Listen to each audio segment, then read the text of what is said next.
Recording by चंदन सप्तरिया। दिल के इधर कन बढ़ गेले,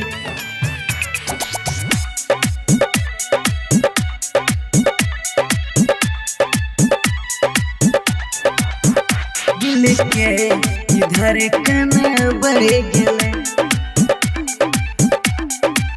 बढ़ गेले। भगवान से कोनो गिल छे, तोरा प्यार में पागल दिल छे। भगवान से कोनो गिल छे, तोरा प्यार में पागल दिल छे। नजर जब जब से लग गेले, दिल के इधर कन बढ़ गेले, दिल के इधर कन बढ़ गेले।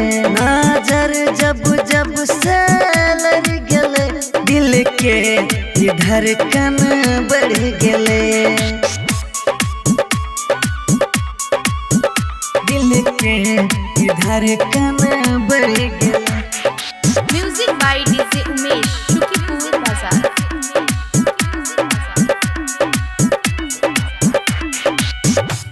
की कहूँ कौन जादू छे यहाँ के रूप में, छे यहाँ के रूप में।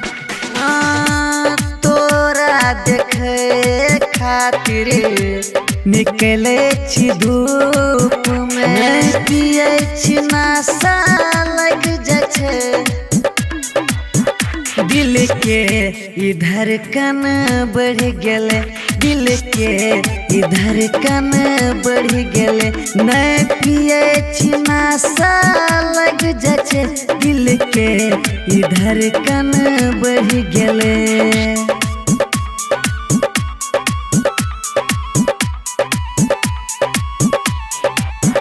दिल के इधर कन बढ़ गेले।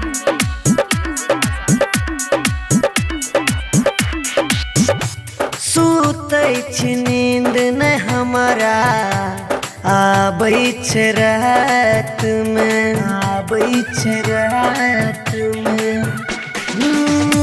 सपना में करही छै दिल प्यार वाला बात गइया। चंदन राहुल संग दगा केले, दगा केले।